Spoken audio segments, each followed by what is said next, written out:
그 사람 손끝의 온기. 그 아이. 거리는 생각보다 가까웠습니다. 손을 뻗으면 닿을 만큼의 거리, 그 안엔 숨소리와 체온이 가득했습니다. 그의 호흡이 내 볼을 스쳤습니다. 그 짧은 간격에서 나는 숨을 제대로 쉬지 못했습니다. 이마 가까이에서 열기가 부딪혔습니다. 그 열은 불쾌하지 않았습니다. 오히려 오랜 고요 속에 갇혀있던 나를 깨우는 듯 했습니다. 오늘의 사연 지금부터 시작하겠습니다. 구독과 좋아요는 영상 제작에 큰 도움이 됩니다. 남편이 사고로 들어 누운 지 벌써 5해가 흘렀습니다. 사고의 후유증과 중증 알츠하이머로 혼자서는 거동이 어렵고 이제는 제 이름조차 잘 기억하지 못합니다. 올해 68인 남편 그리고 56의 저. 12살 차이 나는 부부였던 우리는 이제 사랑보다는 돌봄으로 묶여 있습니다. 1층에 마련한 남편의 방은 약 냄새와 희미한 숨소리로 채워져 있습니다. 매일 아침 저는 계단을 내려와 남편의 몸을 닦이고 허리를 받쳐 일으킵니다. 한때 그 손으로 제 어깨를 감싸던 남편이 이제는 제 손의 의지에 몸을 일으킵니다. 그 체온이 손끝에 닿을 때마다 마음 한구석이 서늘해졌습니다. 사랑의 온기가 아니라 오래 버틴 삶의 냉기처럼 느껴졌어요. 여보, 오늘은 무슨 날이었지? 그냥 평범한 날이에요. 제가 대답하자 남편은 고개를 끄덕이더니 눈을 감았습니다. 점심 무렵이면 남편은 깊은 잠에 빠집니다. 그때가 제게 유일한 휴식이죠. 식탁에 앉아 멍하니 물컵을 바라봅니다. 세상이 멈춘 것처럼 고요했지만 그 고요 속에서 저는 스스로가 조금씩 달아 없어지는 걸 느꼈습니다. 밤이 되면 불을 끄지 못합니다.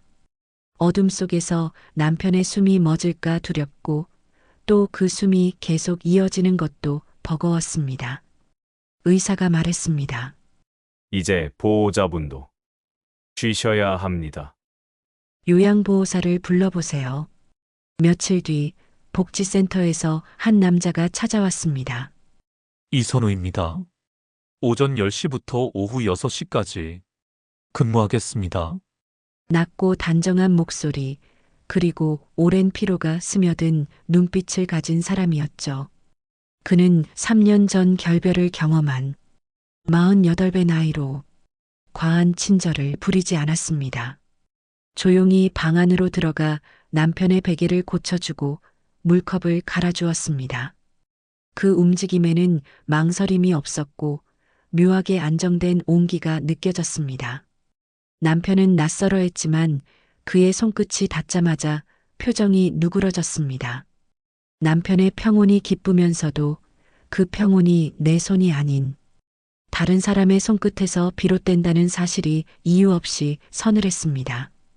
그날 밤 남편은 오랜만에 잠이 깊었습니다.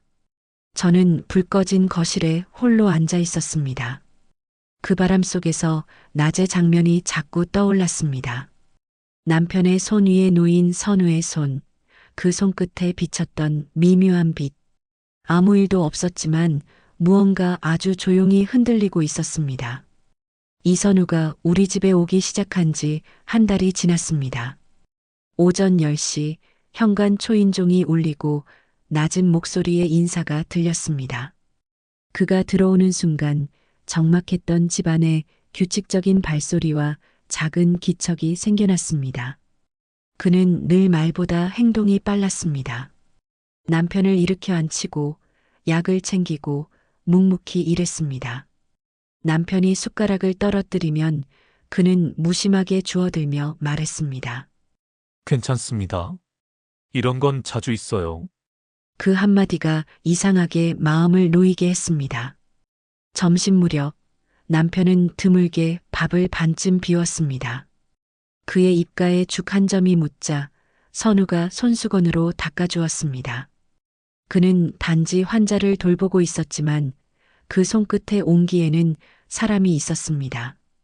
남편이 잠든 오후 나는 탁자 위에 펼쳐진 돌봄 일지를 보았습니다. 식사량 반 공기. 오후 2시 10분 수면. 의식 혼란 없음. 단정한 글씨가 가지런히 이어졌습니다. 그런데 마지막 줄에 짧은 문장이 눈에 들어왔습니다. 오랜 시간 곁을 지키는 보호자의 피로가 깊어 보임. 내가 지쳐 있다는 사실을 처음으로 누군가 알아봐 준 것 같았습니다. 오후 5시가 조금 넘어 선우는 말했습니다. 오늘은 상태가 안정적이십니다. 그래요, 다행이네요. 사모님도 식사 거르지 마세요. 그는 그렇게 말하고 조용히 미소를 지었습니다. 그 미소가 오래 남았습니다. 6시가 되어 문이 닫히자 집안의 온기가 빠르게 식었습니다. 그날 밤 그의 목소리가 아직 귓가에 남아 있었습니다. 사모님도 식사 거르지 마세요. 단순한 말인데 그 안에는 내가 잊고 있던 온도가 있었습니다. 그 온기가 내 안의 오래된 감정을 조용히 흔들고 있었습니다. 그날은 유난히 더운 오후였습니다.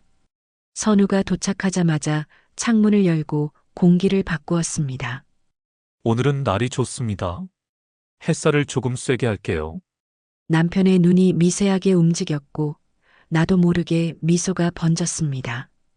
점심 무렵 남편이 갑자기 식사를 거부했습니다.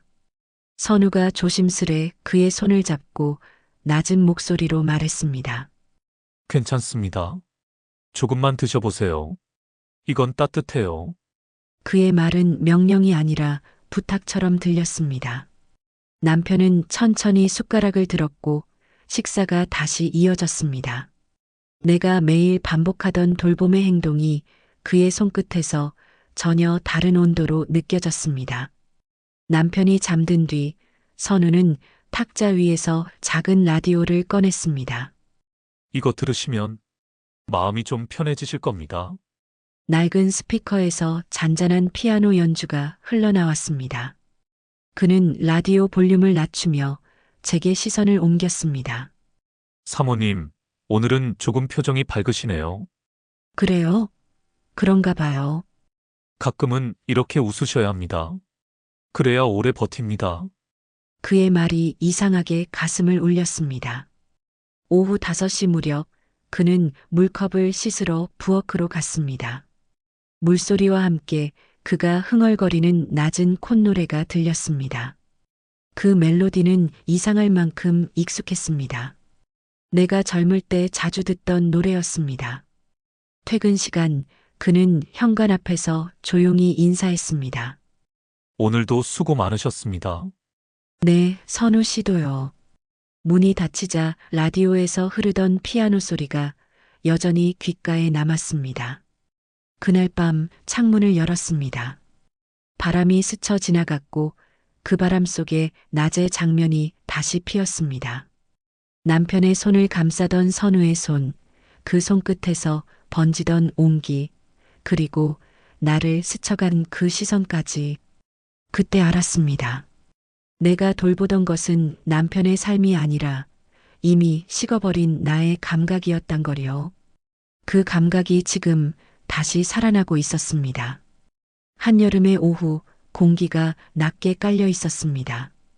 햇살은 창문을 비집고 들어와 식탁 위에 느리게 번졌고 그 빛은 뜨겁다기보다 무겁게 느껴졌습니다. 남편은 낮잠에 들어 있었고 그가 잠든 방 문틈으로 희미한 숨소리만 새어나왔습니다. 그 소리가 오히려 집을 더 적막하게 만들었습니다. 나는 부엌 한켠에 앉아 식지 않은 물컵을 손끝으로 굴리고 있었습니다. 차갑던 물방울이 손끝을 적셨지만 그 차가움이 금세 사라졌습니다. 공기에는 익숙한 냄새, 땀과 먼지, 오래된 여름의 냄새가 섞여 있었습니다. 그 냄새는 묘하게 사람을 멍하게 만들었습니다. 사모님, 뒤에서 부드러운 목소리가 들렸습니다. 이선우 씨였습니다. 그는 땀에 젖은 셔츠 소매를 걷어붙인 채 목덜미를 닫고 있었습니다. 셔츠가 팔에 달라붙어 있었고 그 위로 미세한 땀방울이 반짝였습니다. 그의 체온이 공기를 밀어냈습니다. 나는 그를 마주보며 웃었습니다. 오늘은 유난히 덥네요. 그러게요. 바람이 하나도 없어요. 그가 고개를 끄덕였습니다. 그래도 사모님이 계시니까 이 집이 공기가 좀 달라요. 마음이 편안해져요. 그 말은 농담처럼 들리지 않았습니다. 그의 목소리에는 묘한 진심이 실려 있었고 그게 내 안에서 천천히 울렸습니다. 선우 씨, 네, 고생하셨는데 식사하고 가세요. 그는 나를 바라다보며 머리를 극적였습니다. 그럼 그래도 될까요? 식탁에 마주 앉았을 때 된장의 짠 향 사이로 그의 땀 냄새가 섞였습니다. 이상하게 그 냄새가 불편하지 않았습니다. 오히려 집안을 사람 사는 공간으로 만들어주는 듯 했습니다. 노을빛이 창문을 타고 들어와 그의 어깨를 감쌌습니다. 빛에 비친 그의 얼굴엔 피로와 진심이 동시에 묻어 있었습니다. 우리는 거의 말이 없었습니다. 수저가 그릇에 닿는 소리, 물컵을 드는 소리, 그 사소한 소리들이 묘하게 마음을 채웠습니다. 가족과 결별한 이후 이런 저녁 오랜만이네요. 그가 낮게 말했습니다. 저도요. 남편이 혼자 식사하기 시작한 이후로는 늘 혼자였어요. 그가 내 얼굴을 잠시 바라보다가 미소를 지었습니다. 함께 밥을 먹으면 밥맛이 다르죠. 그 말에 웃음이 새어나오려 했지만 가슴 어딘가가 묘하게 저렸습니다. 사모님은 그가 잠시 말을 멈췄습니다. 눈빛이 내 얼굴에 머물렀습니다. 아직 젊고 아름다우세요. 그 말이 공기 속을 천천히 흘렀습니다. 숨이 막혔습니다. 그의 말은 더위처럼 내 안으로 스며들었고 가슴이 느리게 뛰기 시작했습니다. 그의 손이 천천히 식탁 위로 다가왔습니다. 나는 눈을 피하지 않았습니다. 그 손끝이 내 손을 스치더니 조심스럽게 내 손목을 감쌌습니다. 손바닥의 온기가 피부를 타고 올라왔습니다. 심장이 2번 세게 뛰었습니다. 그는 천천히 나를 일으켜 세웠습니다. 의자 다리가 마루를 긁는 소리가 낮게 울렸습니다. 그 마찰음이 공기 속으로 퍼져나갔고 그 사이로 긴 정적이 흘렀습니다. 내 몸이 그의 손에 이끌려 일어섰습니다. 그 손은 단단했지만 거칠지 않았습니다. 힘으로 끌어올리는 게 아니라 조심스럽게 그러나 놓지 않으려는 듯한 손길이었습니다. 그의 손끝이 내 팔을 따라 천천히 움직였습니다. 땀과 열이 뒤섞인 온기가 스며들었습니다. 그 온기는 옷자락을 넘어 피부 깊숙이 닿았습니다. 순간 몸이 미세하게 떨렸습니다. 서로의 그림자가 부엌 바닥 위에서 겹쳤습니다. 노을빛이 그림자 사이를 비추며 두 사람의 형체를 희미하게 녹였습니다. 바깥의 매미 소리가 점점 멀어지고 대신 내 심장의 박동이 귀 가까이 들렸습니다. 그와의 거리는 생각보다 가까웠습니다.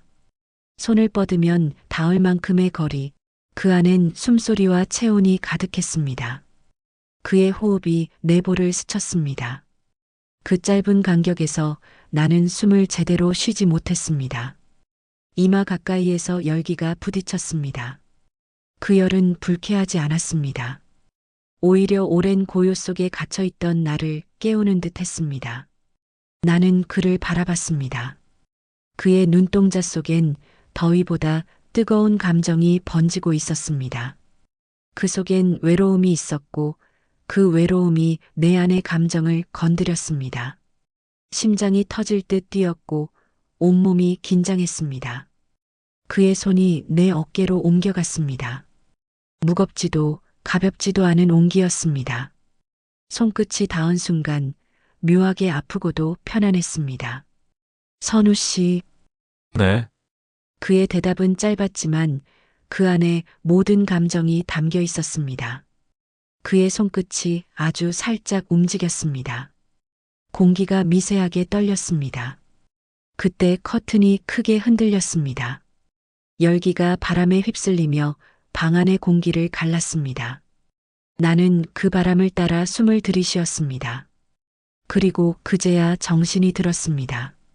나는 천천히 그의 손을 잡아내렸습니다. 그의 눈빛이 흔들렸습니다. 오늘은 여기까지요. 그의 손이 힘없이 떨어졌습니다. 죄송합니다. 그는 낮은 목소리로 말했습니다. 오늘은 그냥 사람이 되고 싶었습니다. 그가 나간 뒤 부엌은 다시 고요해졌습니다. 더위는 여전했지만 마음은 서늘했습니다. 식탁 위에는 식지 않은 밥그릇과 찻잔이 남아 있었습니다. 나는 손을 뻗어 그 자리를 쓸었습니다. 그의 손이 닿았던 자리, 그곳은 여전히 따뜻했습니다. 창밖에선 매미 소리가 다시 들려왔습니다. 여름의 열기가 식어가고 있었지만 내 안의 여름은 끝나지 않았습니다. 그의 숨결과 손의 온기, 그 모든 것이 내 안에서 아직도 타오르고 있었습니다. 그날 이후 집안의 공기는 달라졌습니다. 선우가 문을 여는 소리만 들어도 심장이 떨렸습니다. 서로의 시선은 예전과 같지 않았습니다. 남편은 요즘 들어 더욱 말을 잃었습니다. 이름을 부르면 나를 보지 못했고 눈동자는 자꾸만 허공을 헤맸습니다. 그의 세상 속에서 나는 점점 사라지고 있었습니다. 그날 오후 남편이 잠든 사이 나는 창문을 열었습니다.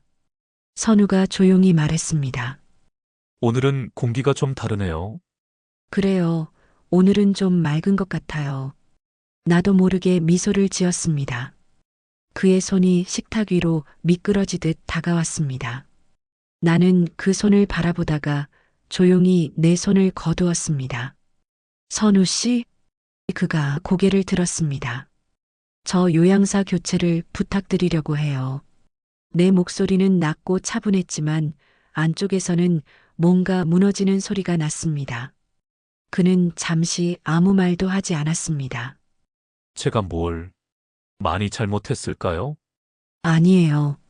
너무 잘해주셨어요. 그래서 더 안 될 것 같아요. 한참을 서 있던 그는 조용히 고개를 숙였습니다. 이해했습니다. 그가 서류철을 챙기며 작은 목소리로 말했습니다. 사모님, 저는 괜찮습니다. 다만 그날의 일은 후회하지 않습니다. 그 말이 공기 속을 천천히 가르며 내게 닿았습니다.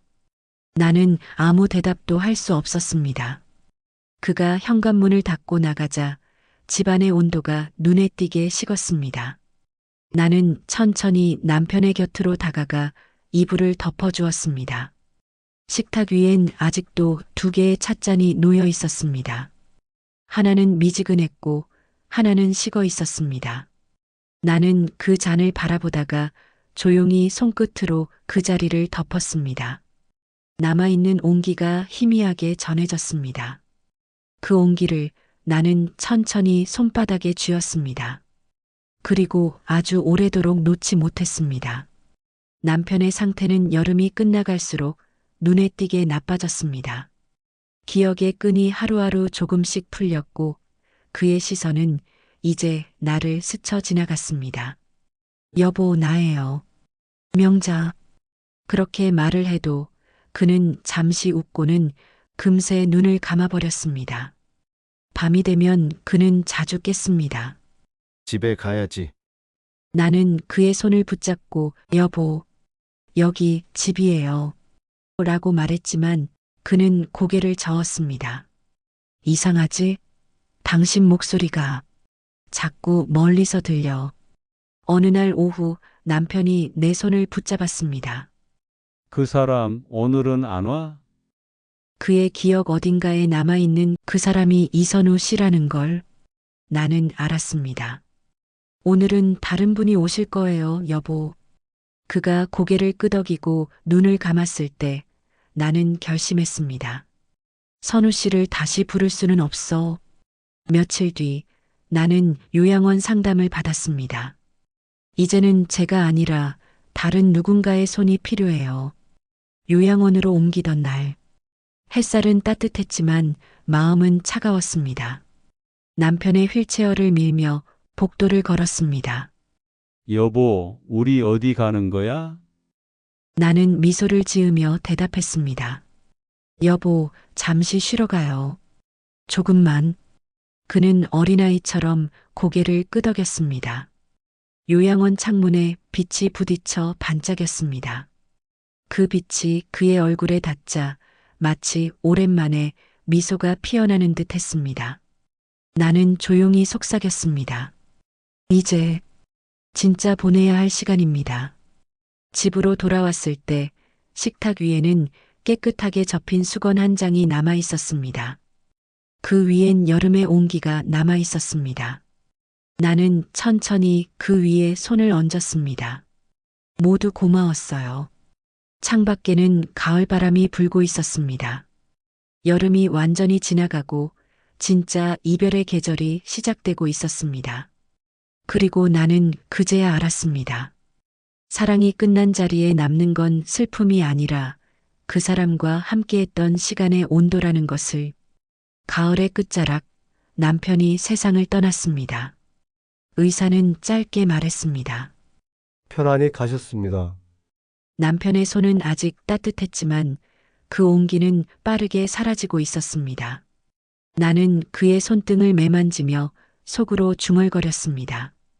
이제 그만 쉬어요, 여보. 장례는 조용히 치러졌습니다. 사람들이 하나둘 돌아가고 빈 영정 앞에 홀로 앉았습니다. 며칠 뒤 남편의 물건을 정리했습니다. 낡은 수첩 한 권, 마지막 장엔 삐뚤한 글씨로 이렇게 쓰여 있었습니다. 명자, 내 마지막 기억. 그는 기억이 무너지는 순간에도 나를 잊지 않았던 겁니다. 눈물이 떨어져 글자를 번지게 했습니다. 시간이 흘렀습니다. 겨울을 지나 봄이 오자 나는 복지관의 피아노 교실에 나가기 시작했습니다. 건반을 누를 때마다 내 안의 공허가 조금씩 채워졌습니다. 그의 여름 복지관 원장이 내게 제안했습니다. 선생님, 요양원 음악 프로그램을 맡아주시겠어요? 나는 잠시 망설였습니다. 그곳은 남편을 보낸 곳이자 이선우 씨와의 마지막 여름이 남아있는 자리였기 때문이죠. 하지만 결국 고개를 끄덕였습니다. 가볼게요. 요양원 강당은 조용했습니다. 나는 손끝으로 건반을 눌렀습니다. 슈베르트의 세레나데. 남편이 젊은 시절 좋아하던 곡이었습니다. 그때 문이 열렸습니다. 휠체어를 미는 남자가 들어왔습니다. 이선우 씨였습니다. 예전보다 머리가 휘어졌고 눈빛은 한층 부드러워져 있었습니다. 곡이 끝나자 잠시 침묵이 흘렀습니다. 오랜만입니다, 사모님. 그러네요. 그땐 제가 잘못했습니다. 우리 둘 다였죠. 짧은 대화였지만 그 사이에 지난 계절의 열기와 후회, 그리고 이해가 모두 담겨 있었습니다. 연주가 끝나고 요양원을 나서는데 그가 뒤따라 나왔습니다. 사모님, 네, 남편분은 편히 가셨나요? 네, 가을 끝에 조용히 가셨어요. 그럼 다행입니다. 현관 앞에서 우리는 잠시 서 있었습니다. 이선우 씨, 그때 일 저도 후회하지 않아요. 그건 잘못이 아니라 그냥 우리가 살아 있었다는 증거였으니까요. 그의 눈빛이 부드럽게 흔들렸습니다. 고맙습니다. 그 말을 들으니 마음이 조금 가벼워지네요. 우리는 더 이상 말하지 않았습니다. 그저 짧게 고개를 숙이고 각자의 길로 돌아섰습니다. 집으로 돌아오는 길, 석양이 하늘을 물들이고 있었습니다. 여보, 저 이제 괜찮아요.